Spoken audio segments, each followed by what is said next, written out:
Malicious intent salsa. Ooh, spicy. Is that a new flavor? Yes, it's very spicy.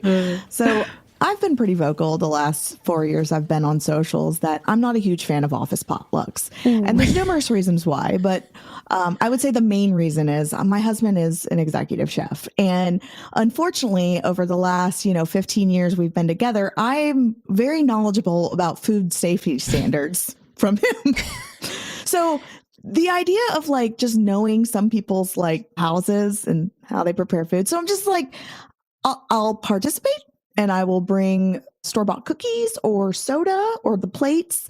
But usually you won't really see me eat unless it's probably my work bestie because I've probably been to their house and I enjoy it. So not that long ago, we had an office potluck and I had an employee come in the day after and complain that they were rather sick from another coworker's salsa that I had brought in.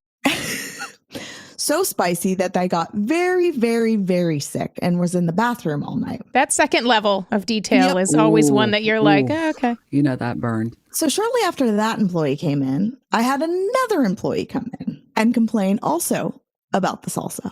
And then I had another employee come in about the salsa. Now, what I will say is these 3 employees were all in the same department, so I'm sure they talked.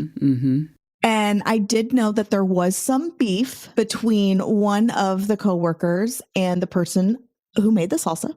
Now, I did not have the salsa, so I cannot tell you if it was super spicy or not. But I can tell you that we decided that we were not going to do potlucks. After that. We just thought it was best practice. And then it actually kind of worked out because COVID hit and no one was doing potlucks anyway. Yeah.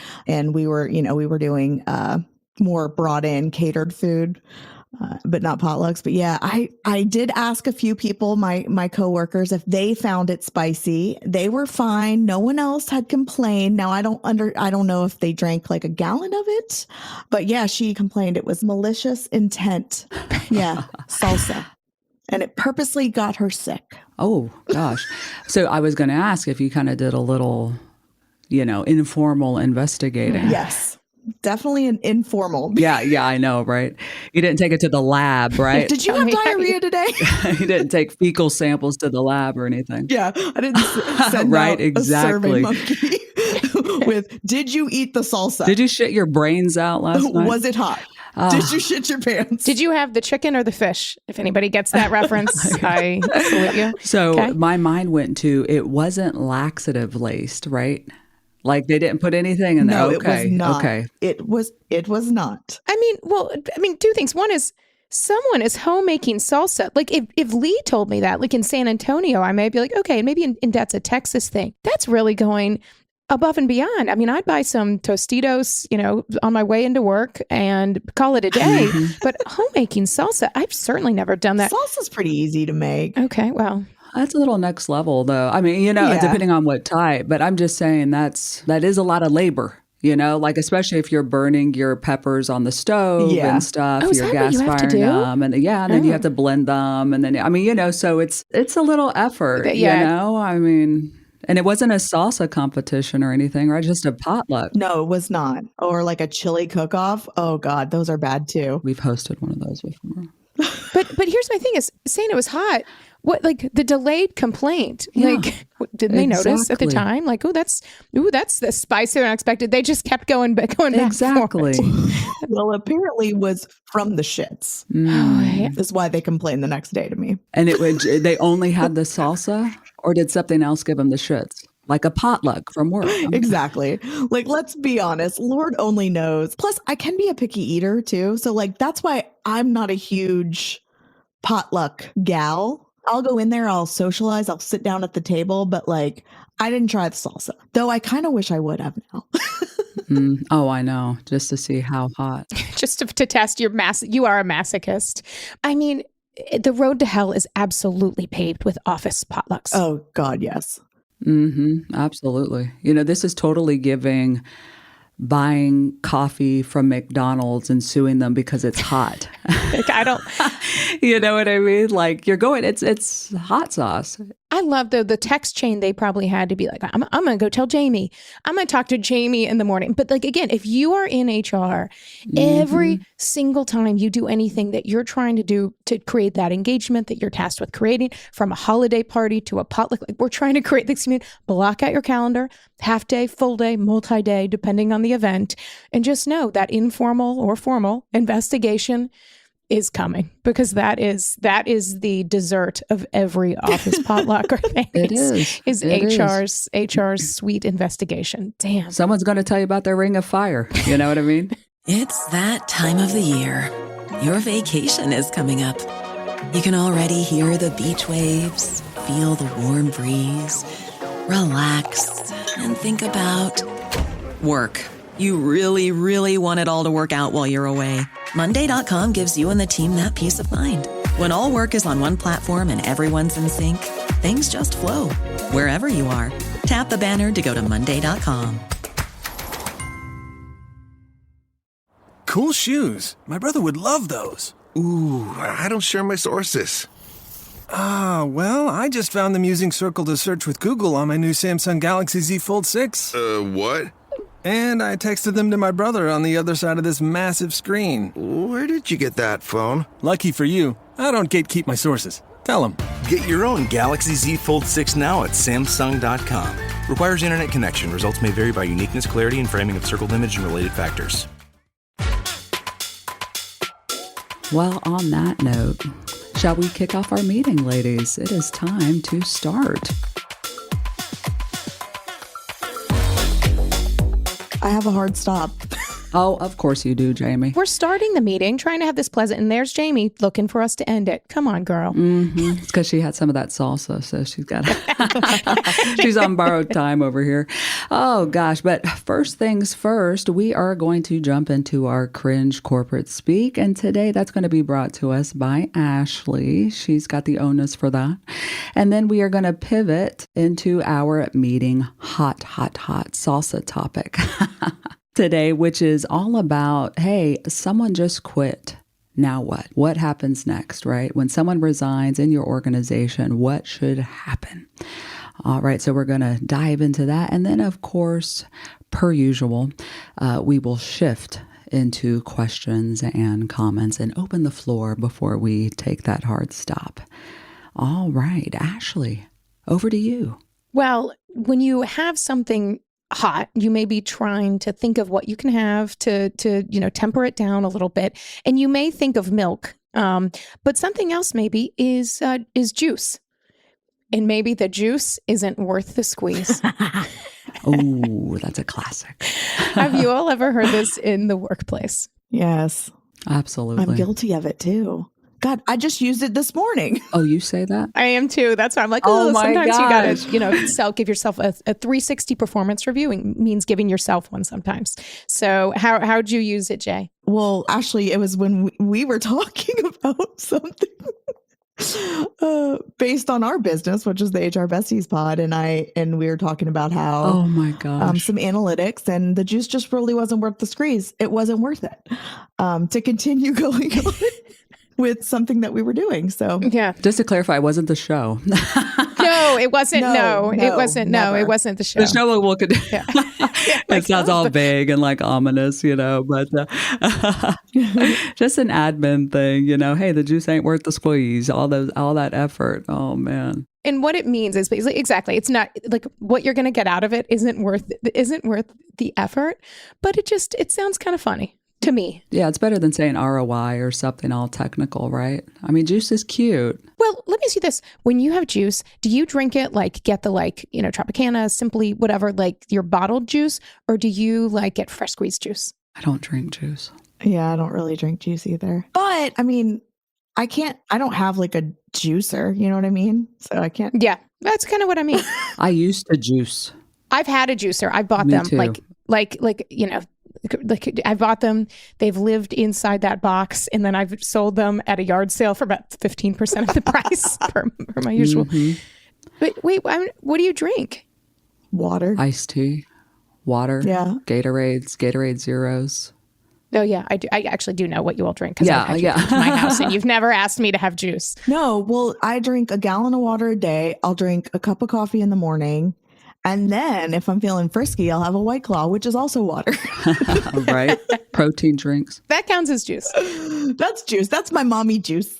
A freshly squeezed White Claw is always, After a long day of HRing. Yeah. Back in the day, to your point, real quick, actually, on juicers. I bought a juicer. I was trying to get healthy, right? This is early 2000s, mid 2000s. I don't know. And I was excited to try ginger for the first time. I'd never tried ginger. Ooh. So, I buy a big old thing of ginger, right? I juice the whole thing. Supposedly with ginger, you're just supposed to do a little bit. Well, I had no experience with ginger. Oh my God. And so then I take a drink, right? And I spit it out all over my kitchen. It was so freaking spicy. It was maliciously spicy. Oh my gosh. Like my sinuses were so clear because I love a ginger ale. So I was like, oh, I'm going to love this. Holy crap. Woo. Yeah. Spicy. Gosh, that's a good one. How did you use Juice Isn't Worth the Squeeze? Most recently, Ashley. That's a go-to for you? Yeah, same conversation. But I will use it casually, but I also hate myself when I say it. Like it does sound kind of corny coming out. And I can hear my husband downstairs when he's on work calls sometimes. If like my door's open, I can hear it coming from down there. He's saying it. Oh yeah. And I've kind of chuckled to myself. And then I say it myself. So yeah, it's just this idea. Like it's not worth it. We have a lot of things going on. I always have a big to-do list in life, as you all know, overly ambitious. And you got to figure out what's worth that squeeze and not. Do you say ain't or isn't? I mean, I say ain't when I use it. Juice ain't worth the squeeze? The juice ain't worth the squeeze. Probably ain't. I guess that's true. Being from Kentucky, yeah. Do you? I don't know. Actually, I might not. I do think I say isn't. I get formal. Yeah, I think I say isn't too. I'm corporate. I have my corporate mask on, rather than my true Kentucky self where I say like Urals and things like that. Oh, the juice is not juice ain't worth the squeeze. Now I'll have to say it and then I'll immediately recreate the conversation and video it to you all. What do you say, Jamie? Tennessee? I say isn't. Okay, see? Juice isn't worth the squeeze, yeah. Yeah. Which is weird because I'm pretty redneck. Me too. We got our corporate speak on. I know. Isn't is our next corporate speak. Cringe, don't say that. Oh gosh. We learn a lot here, don't we? God. Well, shifting into Someone's going to comment and say, I do not. Exactly. I don't think from that. I have information removed from my head from listening. It's business and bullshit, people. Come on. All right. Exactly. Yeah. Exactly. Summertime sadness creeping in? Is the heat impacting your focus? Looking for some levity but need to embrace life with your hands on the wheel? Enhance your everyday with Via. Via is a company dedicated to harnessing the natural benefits of hemp to create high-quality wellness products. From setting the mood in the bedroom, to chilling out after a long day, Via has something for you. With award-winning THC and THC-free gummies, Via has a dosage to encourage your comfort. No need to block off hours of the day for an unproductive high when you can experience the full spectrum of benefits in cannabis and hemp products with a microdose of THC to give you a little boost without compromising your responsibilities. Via is also well renowned for their premium indoor THCA flower, soothing tropicals, and calming drops, all crafted with the highest quality hemp sourced from trusted, independently owned American farms. The best part? Via legally ships to all 50 states in discreet packaging directly to your door with a worry-free guarantee. No medical card required. Trusted by 500,000 happy customers with their wellness needs, Via is the brand everyone's raving about. So if you're 21 or older, you can experience it for yourself and get 15% off your first order with our exclusive code BESTIES at viahemp.com. That's VIIAHEMP.com. There are also so many different zero THC products. If THC isn't for you, you can still take advantage of their CBD line with products designed for sleep, focus, and energy that will keep you glowing all summer long. So I've actually personally been loving the Zen gummies. Those are CBN and CBD gummies, and they're THC free. I love to pop one after a long day of HRing to just kind of take the edge off. So go to viahemp.com, use code BESTIES at checkout. After you purchase, they're going to ask you where you heard about this. Please support our show and tell them that we sent you. Enhance your everyday with Via. Employee data is important. And you know what else is important? Backing up that data. In the world of data loss, ransomware, you name it, you need to make sure you have a plan. And if you don't have one, then you should look at BackBlaze. All those questions you may have. Wait, is it expensive? It's just $99 a year. How does it work? You get one admin console, and you can use it across multiple machines. They've restored over 55 billion files. BackBlaze even has a service where you can restore a hard drive by mailing it in. Now, I personally know of businesses that have had the issue of, oh gosh, we forgot to back it up before sending it out. The cleanup on that was not fun. So seriously, back your stuff up. Sign up for a free trial to see why BackBlaze is recommended by Inc. magazine. Go to backblaze.com/HRBesties. That's backblaze.com/HRBesties. All right. Well, shifting over into our hot topic of this meeting, we've had a lot, a handful or two, right, of followers and listeners reach out with, some questions, but also some complaints and, just the venting of, hey, someone left my team and this happened, or this is how my manager addressed that termination or leaver or whatever, lots of comments and feedback from folks on people quitting. And so this topic is all about, hey, what are some best practices when people leave the team? Jamie, didn't someone reach out to you recently? Yeah. So someone, it was in our HR Besties DM had reached out that they had recently resigned and, their manager basically ghosted them after that. And they didn't hear from him, didn't see them in their notice period. And it was longer than 2 weeks. And that's what you don't do. Mm-hmm. You know what I mean? And I think a lot of times what's upsetting is managers take it personal, and it may very well be personal. Let me just say that, because I think there's a statistic that says like 79% of the time people actually leave a job because of the manager, not their job or their coworkers or even the company. It's their manager. So it may be personal, but it might not be. It might be that they're maxed out. There's no growth in the organization, and the best thing to do is to, one, congratulate that employee. Like, congratulations. Where are you going? Do you want to share? Are you comfortable with sharing? What are you going to be doing? I'm so excited for you. Hey, let's set up some time, maybe today or tomorrow, to kind of get together and figure out a transition plan. Absolutely. Like, that's how you handle it. Mm-hmm. Mature and professionally. Yes. I can think of a situation, and it's true. I think to your point, Jamie, it goes with that immediate instinct and just knowing it's probably going to be as a manager on your worst day that your best employee quits, and your initial thought is going to be, "Fuck, what am I going to do?" And that may be, and it can be for all sorts of reasons. It's often personal, but it's personal to that person that's leaving for another opportunity. Their financial situation, their goals, their work-life balance. Am I afraid to, when my kid's sick, am I more worried about how my boss is going to respond? There's so many personal things. But I was definitely in a situation once and was told what many people are is, don't tell anybody. Okay, well. Oh God, yes. And we have to figure out a transition plan. We want to know, and that's it. It was until my very last day, and this was a very pretty big role, and so I'm trying to be a good employee and listen to what they're saying, even though I was a leader, and I'm like, okay, I don't want to. My last day, someone came and they're like, wait, I just saw exit thing for you, oh, this is a typo, and I'm like, not a typo, and I'm so mad at myself for not then managing up and saying, okay, well, that's going to lead to uncertainty. I'll give it a day, but I'm not going to hide this from people. That's also, and explain why that's so unprofessional. And it was so awkward. And I remember to this day, after I left, people oh my God, I sent you something. There was a bounce back, and you're I was told not to say it. It's so people often know. And if they don't, the rest of the team is watching. And so your leadership goes beyond just your reaction to that person. So what should a leader do then in that case, right? Someone comes and says, hey, I'm quitting.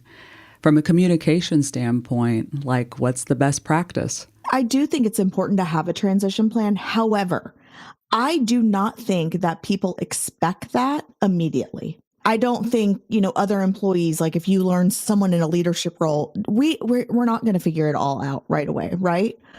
So I think it's okay to announce it, I don't know. I don't know how soon. If you have a month notice, then I would announce it as soon as you can, right? Because you don't realize that position, how tied it is to different parts in the company. And I'm not even talking from like an HR sense, right? So you don't people need to know that information.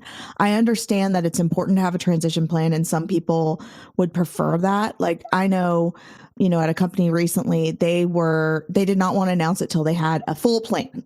Who was going to do what and announce it that way? I get it. I do get it. But I am all about transparency, because there's probably things that they didn't think of. There's probably things that are hanging out in the air, and just be honest. Be like, hey, so-and-so is leaving at the end of the month. We wish them well, blah, blah, blah. We will be taking the next week or two to devise a transition plan, and we'll send out communication when we have one. Like, I think sometimes they're masked in secrecy, like yours, Ashley. And I don't understand why it has to be a secret. Like, it's not necessarily a bad thing that they're leaving. Like, it might, like I said, it might be for growth. They might be going out to do amazing things at a different company. Doesn't mean they're going to even speak poorly of their current company.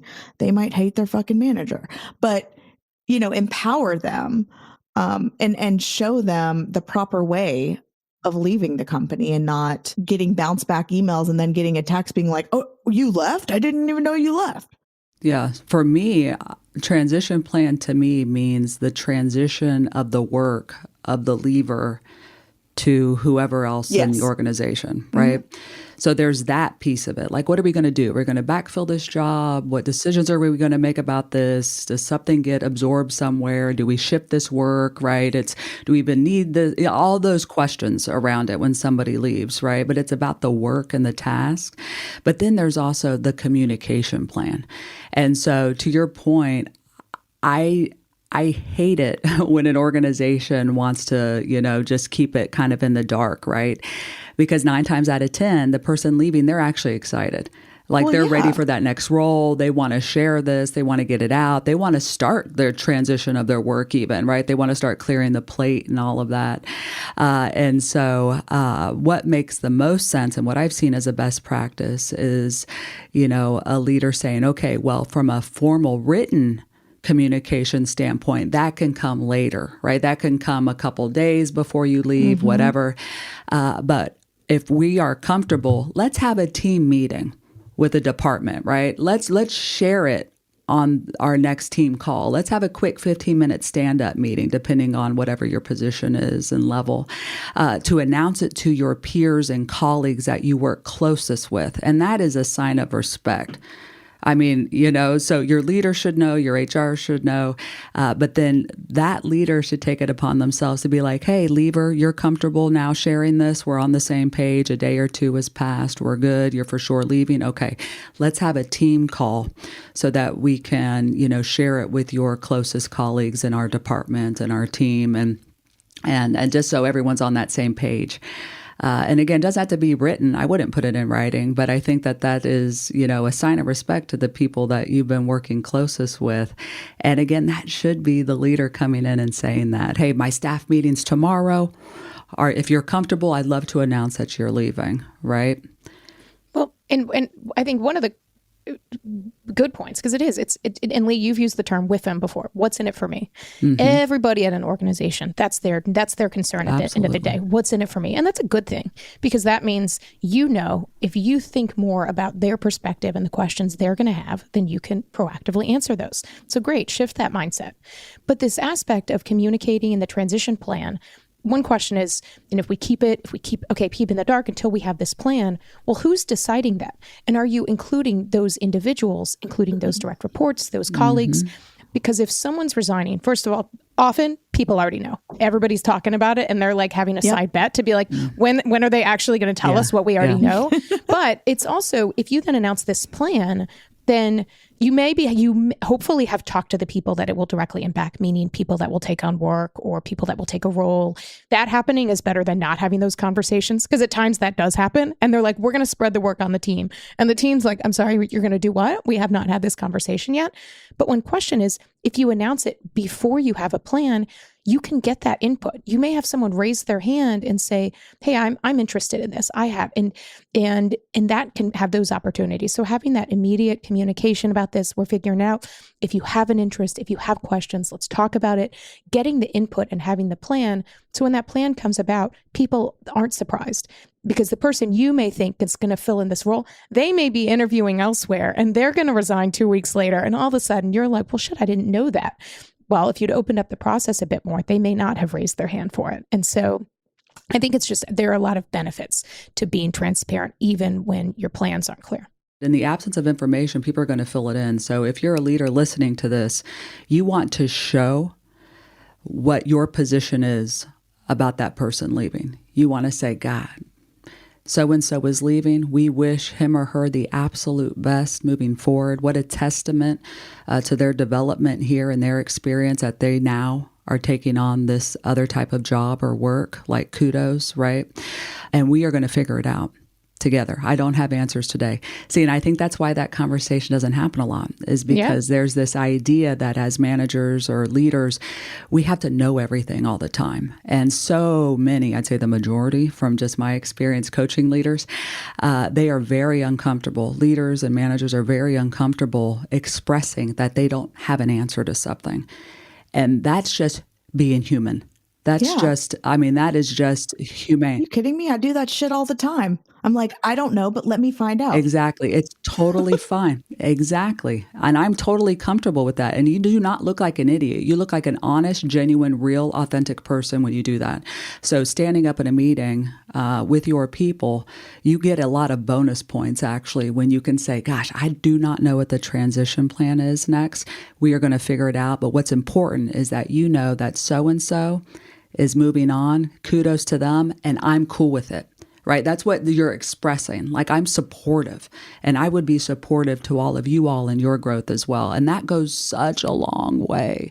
And I think it speaks volumes of the culture at the company if they are keeping it under lock and key. Sure. Because I've been at that company before, right? Where it was all hush hush and, you know, and even myself, this was a while back, but I resigned on a Monday, and by Wednesday, my position was posted, but my resignation was not announced. So I started to receive text messages from coworkers being like, oh my God, what's your title again? Why is there a director of HR posted? Toxic, red flag. Oh. And of course, I'm like, I'm not supposed to tell anyone, right? Because they asked me not to. And I'm like, well, I'm leaving. Like, I'm not going to lie. Like, that's why my position's posted, because I won't be here come, you know. But I think I do think, and you know, you hear me talk about things like a ChatGPT, and a lot of times when you're a manager, when you're in HR, when you're a leader, thinking like, what do we do? I do think a lot of practices on this podcast everything we've said is common sense, but people do not think of it or have that perspective, because you're with them. What's in it for me is out of fear. And, people are leaving. This is going to cause a chain. My boss is going to you're flooring down beneath. And so even putting in a ChatGPT saying, when my best employee resigns, what should I do? What should I think of? And again, it can start to generate that type of list. So things to cover off on, but even thinking about in that conversation, people say sometimes, should we ask them? Should we counter to them?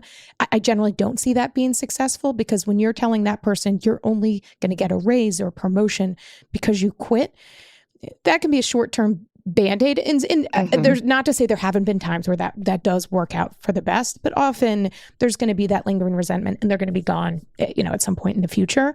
But asking them at the very least, what are things that if we'd had here would have made you stay?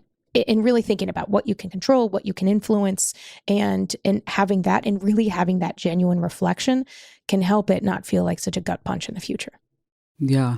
I love what Jamie said earlier about how, because it's very true, managers take that very personally when somebody leaves. And some should. Facts. They should see it as a signal that perhaps they suck and then maybe they want to develop, But I think that the best leaders I've had and the leader I've tried to be, boy, I see that as a sign of my leadership and ability to develop somebody to where they're ready to take on something new.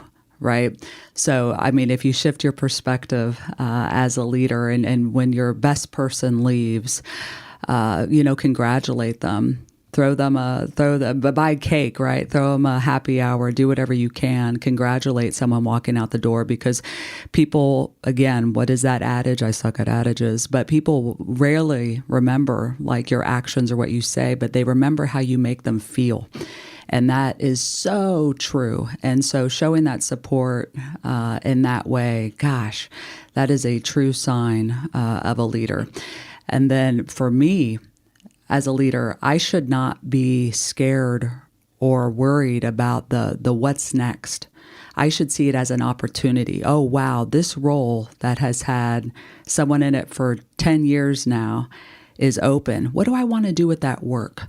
How do I modernize that position? This is an opportunity for me now to grow somebody else. This is an opportunity for me to change that job and position because times have changed and I need to catch up to it. This is an opportunity, somebody leaving. It is a great thing, right? So kind of shifting that perspective that now, I get to do a little movement on my team. Fantastic. If that position needs to stay as it is, as a manager, I should already have an idea on backfill. I should have already been kind of grooming a couple people. I should know the succession plan for that, And so I should take comfort in, gosh, I've been growing people. I've been supporting people. I've been developing people. I know what happens next year. Either I'm blowing that job up, the work has now changed and shifted, business has shifted, and now I get to invent and create something new. Or, this is a perfect opportunity for Tom and for Alice, to compete for whatever. And I cannot wait to grow my people, right? I mean, so shift the perspective here. It's an opportunity. It could be a beautiful thing. Have y'all seen where they host like going away parties for certain people too? Yes. And then it's like not for others. And so if the ice feels frostier when it's not. Like this person resigned even though they were on a PIP. We're not gonna throw them, but the person right next to them, we're going to throw a party. Like, just don't do them at all if you're not going to do it for everyone. I know. Good point. Good point.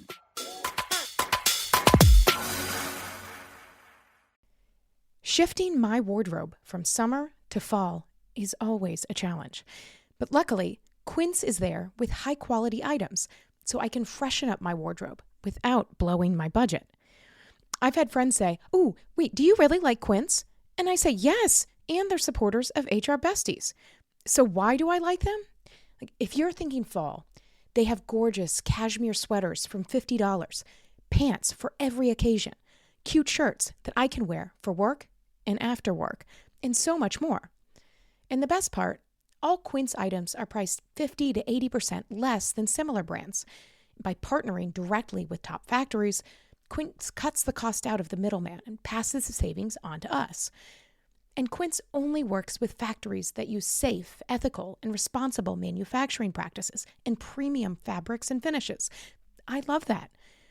Like, I have these gorgeous silver croissant hoop earrings that I got from Quint that look like $1 million, and they were less than $40. I love them, and I'm happy to tell everyone who asks that I got them at Quint.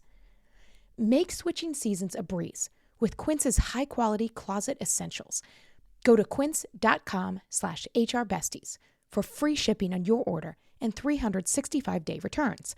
That's QUINCE.com/HRBesties to get free shipping and 365-day returns. Quince.com/HRBesties. Boys are gearing up to go back to school next week. Can you believe it? And soon they're not going to be able to just yell down the hallway, "Mama, when they need something. I'm also going to need to coordinate pickups and after school practice. Plus, I need to make sure they're actually where they're supposed to be. And they'll want to message their friends, right? Because maybe they have a question about homework or Fortnite.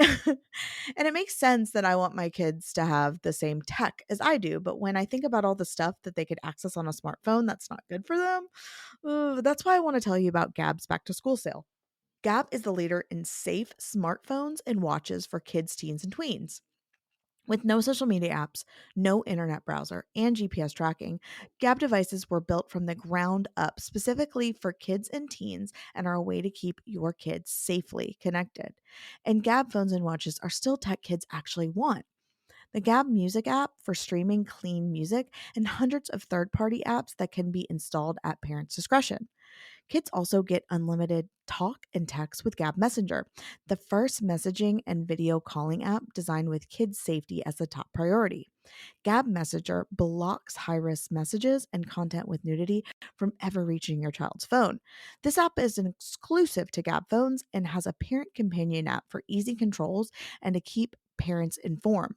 Other safe device options or parental controls let you know what's already been accessed, but Gab phones and watches are built with smart filtration that proactively blocks harmful content before it ever reaches your child. Gab actually just launched their latest phone, the Gab Phone 4 Pro, with even more features than ever before. I personally love the focus mode. You can set specific times and days that they are able to play on the phone or the watch. And it's super helpful for my kids to be able to focus during school hours. So right when that bell rings, they have full access back to their device. That's why I really think Gab is a must-have this year, and I can't recommend it enough that you and your family give it a try. So do it now, because right now Gab is offering a huge discount on phones and watches to new customers. The best part, there's no contract required. Just go to gab.com/HRBesties to get started. That's Gab, GABB.com/HRBesties. Gab.com/HRBesties. Terms and conditions apply. Awesome. Well, let's transition then. We need to move steadfastly through the meeting due to hard stops. Steadfast. That's a good. I know. That's a good.